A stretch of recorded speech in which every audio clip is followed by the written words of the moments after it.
madaxweynaha jamhuuriyadda Soomaaliland Mudane Cabdiraxmaan Maxamed Cabdilaahi Coro oo uu hogaaminayo ku sugan magaalada Abu Dhabi ee dalka Sultanka Imaaraadka Carabta ayaa maanta halkaasi kaga qayb galay kulanka dawladaha adduunka. Haddaba qoraal oo ka soo baxay xafiiska madaxweynaha jamhuuriyadda Soomaaliland nuqul ka mid ah soo gaaray xafiiska warqabadka ee Harwanaag ayaa u dhignaa sidan. madaxweynaha jamhuuriyadda Soomaaliland Mudane Cabdiraxmaan Maxamed Cabdilaahi Coro ayaa sanadkii labaad oo xiriir ka qayb galay shirka caalamiga ee kulanka dawladaha adduunka World Government Summit ka qabsoomay magaalada Abu Dhabi ee dalka Sultanka Imaaraadka Carabta. shirkan oo kamid ah kulamada caalamiga ee ugu muhiimsan dunida waxaa badanaa diiradda lagu saaraa hogaaminta casriga ah, maamul wanaagga, horumarinta dowladnimada, aragtida mustaqbalka iyo caalamka ayaa lagu yiri warkan qoraalka. shirka World Government Summit ee sanadkan waxaa ka qayb galay kumanaan qof oo isugu jiray madax dawladeed, hogaamiyayaal caalami ah, ra'iisul wasaareyaal, wasiiro, khubaro caalami ah, ganacsato waaweyn iyo wakiilo ka socday hay'adaha waaweyn ee caalamiga ah ee ka qayb galay kulamadan ballaaran ee heerkan ah. waxaana ay tani muujinaysaa miisaanka iyo saameynta uu shirku ku leeyahay jihaynta siyaasadda iyo horumarka caalamiga ah.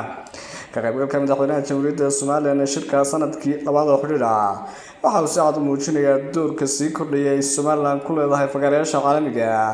ayaa lagu yiri warkan qoraalka ee ka soo baxay xafiiska madaxweynaha Soomaaliland. madaxweynaha ayaa inta uu shirku socdo fursad u heli doonaa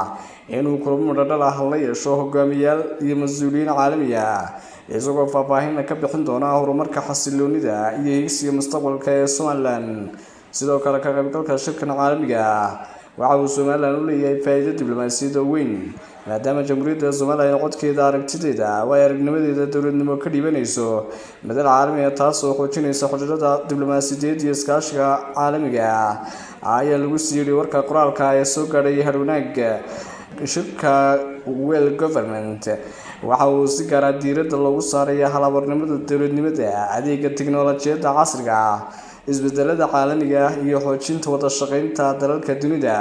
taasi oo jamhuuriyadda Soomaaliland u noqotay madal muhiim ah oo ay ku muujiso aragtideeda, danaha qarankeeda iyo doorkeeda gobolka iyo caalamka. madaxweynaha jamhuuriyadda Soomaaliland oo sanadkii labaad oo xiriir ka qayb galay shirka caalamiga ee World Government Summit waxa uu astaan cad u yahay dadaalada joogtada ah ee xukuumadda wadajir iyo waxqabad ay ugu jirto xoojinta xiriirka diblomaasiyadeed, kor u qaadista magaca, sumcadda caalamiga iyo halganka qaranka ugu jiro xaqiijinta aqoonsi buuxa oo caalami ah, iyadoo ay Soomaaliland si kalsooni leh ay uga soo dhex muuqanayso masraxiyadda caalamka ayaa lagu yiri saxaafadeedka. wafdigan uu hogaaminayay madaxweynaha Soomaaliland Cabdiraxmaan Maxamed Cabdilaahi Coro ee ku sugan magaalada Abu Dhabi ee dalka Imaaraadka Carabta waxa uu ka wasiirka wasaaradda arrimaha dibadda iyo iskaashiga caalamiga ee Soomaaliland, wasiirka wasaaradda madaxtooyada, wasiirka macdanta iyo tamarta, wasiirka diinta iyo waqaafta, madaxa xafiiska madaxweynaha, Chief of Staff safiirka Soomaaliland ee dalka Sultanka Imaaraadka Carabta iyo la taliyaha madaxweynaha arrimaha dibadda.